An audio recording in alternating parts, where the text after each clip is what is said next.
Yo, this is Deontay the Bronx Bummer Wild, the WBC heavyweight champion of the world. And I'd like to give a big shout out to CJ Goodfella, Sports TV. Bomb Squad, baby. Don't forget to check out our sponsor, The Health Blaze, at thehealthblaze.com. 100% all natural products from lotions, soaps, foot soaks, bath bombs, and much, much more. Use the promo code Goodfella1Boxing. Tell them your boy CJ Goodfella sent you, get 18% off. We out.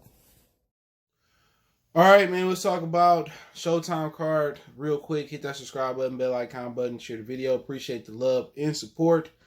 Start off with King Tug fight versus the generic Timothy Bradley. What was his name? Greedy, whatever his name was. It was a co-main event, and King Tug didn't look that good to me. If that guy had more experience, he was fighting from Barbados, I believe he would have probably won. He dropped him twice, and that was pretty much the difference in the fight. Steve Farhood had to fight wider than the judges. It was a split decision. The dude from Barbados, Greedy, whatever his name is, that was co-trained by Barry Hunter. Always got love for Barry Hunter. Always do good things in the hood.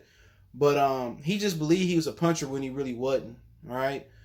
He was trying to go out there and make a statement, and King Tug caught him while he was cold, or caught him while he just came out the locker room with just some clean shots right on the button, and that was the difference. Had he not went down early on and took a cautious approach, he probably would have won that fight. Should they run it back? Yeah, maybe not. Maybe this might be a world title holder, but had the dude. This is why you see dudes start off slow.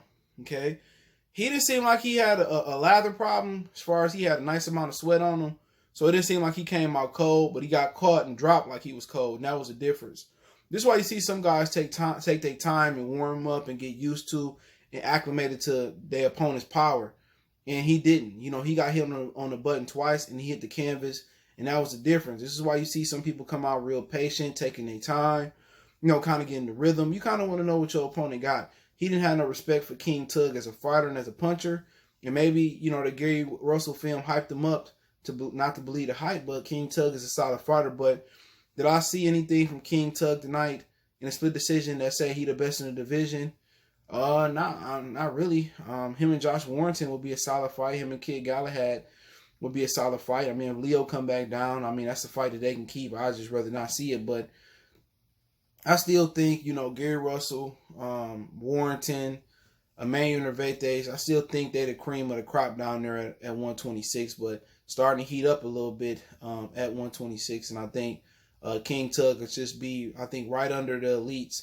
But at least Gary Russell is getting older. And, Warrington ain't getting no younger neither. So I think he could be a world title holder in the division. But just the politics and moving him the right way. But move on. Jaron Ennis looked good tonight. Abreu was supposed to test him, but he just got out the pen. He said he had just took his ankle monitor off before the fight. It's one of the reasons he didn't make weight. So he had to give up 20% of his purse for missing 3 pounds.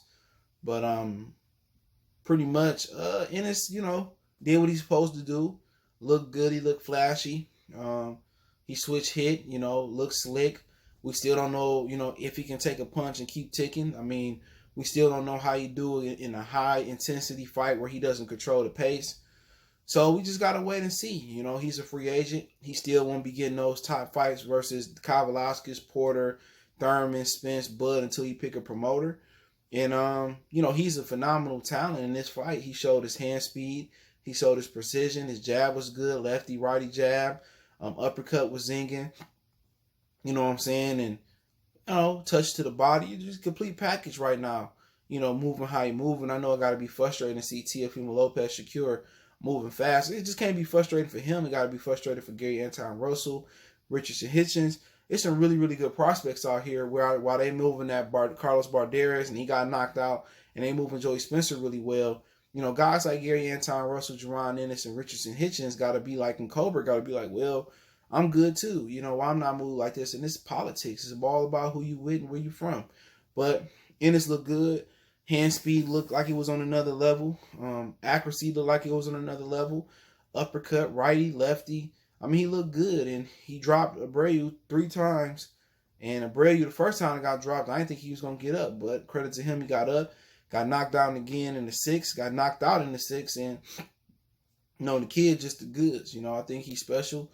but we don't know how special he is until we go up against another opponent. And luckily for him, it's a lot of welterweights on the downside of their career.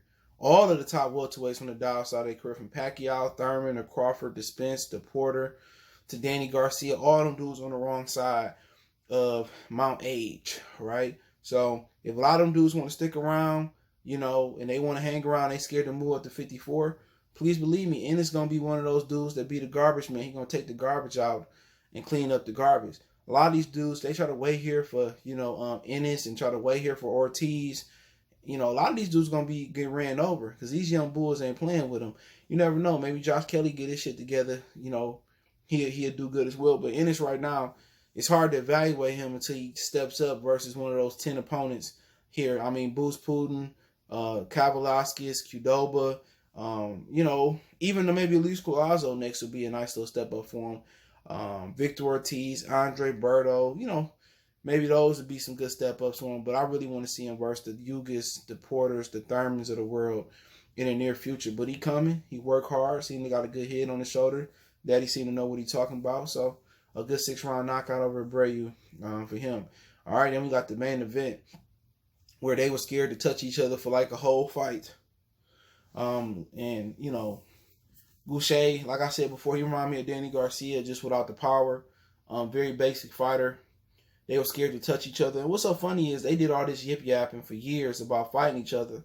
And they get in the ring and they just trying to get him a handsless massage. One person was scared to get hit. The other fighter was scared to get hit. They just went out there. It was a terrible fight. They styles him as well. And Gausha, I ain't never seen Gausha in one exciting fights, from Trout to Lara. He just a very mundane fighter, and that's no offense to him. Just his style ain't pleasing. He do everything pretty good, but he does nothing special. And it's hard to get hyped up about a fighter. At least Danny Garcia, a good counter puncher, and he really got a good punch. But it heated up around 7th, 8th round. I believe Gausha hurt Lubin. So Lubin must have felt something from Gausha on that fight, from the arms or shoulders, where he got touched with something that let him know that he can get hurt. And right now, I just think Lubin is chinny. You know what I'm saying? Lubin got hit on a good tempo shot and got hurt. But I legit think if Lubin get hurt by a guy named Terrell Gausha, I don't think it's a good idea to run up on the Charmander or Charmander brother. All right? It wasn't nothing that he pretty much did wrong. It happens in boxing.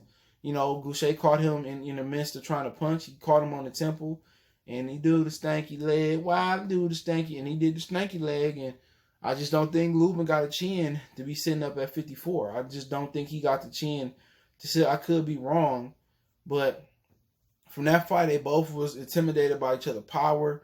They both were scared to take chances, and then by the 7th, 8th round, started to heat up. Lubin hurt him at the couple times from the 7th to the 12th. He hurt him in the 12th with a good shot, but it was too late to get him out of there. And I think they had a tremendous amount of respect for each other's power. I didn't think Gausha hit that hard, but apparently he hit hard enough to hurt Lubin. And, Lubin listened to Kevin Cunningham coming out with the 6th or 7th round. He doubled up his jab and landed a real nice straight left hand. And you can see the talent, but I just think he a little gun shy, and it showed tonight. And I just think he fought a little bit more safety first than Lubin did before Kevin Cunningham, but I don't think he got the jaw. And I could be wrong, and that could have just been one of the million sweet shot spot on the temple by Gausha. But Gausha isn't an opponent that should be able to hurt you like that. And I don't think Lubin defense is good enough to avoid getting clipped on that chin again by the Charmander brother. All right, but I do think he got some good hand speed. He got some good boxing skills. But I don't know. I don't know if he can bang with the bangers at 154. Now he can crack. He can crack when he sit down on his shots, when he believe in his shots. But tonight he was kind of a little bit more mobile. He really wasn't looking to sit on his shots, and I don't know if it was because he had respect for Gausha. Gausha hit him with something early on the arm, on the head. He didn't like it, but he had a lot of respect for Gausha. And like I said before, he ran away with the fight, but I just think he should stay away from Charlo. But then again, he want that get back. So he got to tighten up on his defense. He don't move his head a lot neither. And he moves his feet as his defense, and that's good as well. But a guy that's going to beat Charlo is going to bring one or two things to the table. They're going to be able to stay hit and don't get hit and be slick, or they're going to be a pressure fighter that is able to walk Jamel down and really, cut the ring off and pin him and work him out.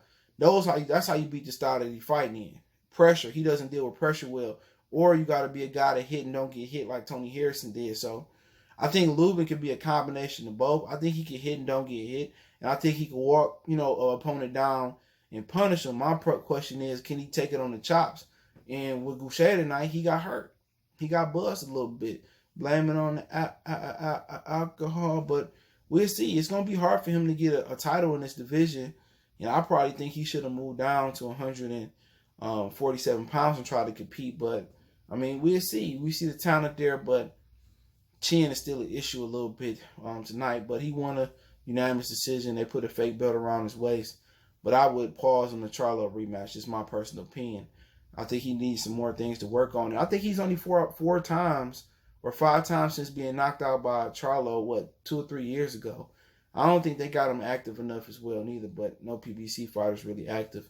But hey, let me know what you guys think about the fight. Don't forget, we on Facebook, Instagram, Twitter. You can reach out if you got a business question, inquiry, sponsorship, video request. Keep sharing the videos. Want to make a donation? $, Cash App, CJ Good 313. PayPal link in the description. Best way to donate is share the video. Shout out to the brother Vinny Ochoa for donating Cash App earlier. Appreciate you, bro. One time for the one time we go.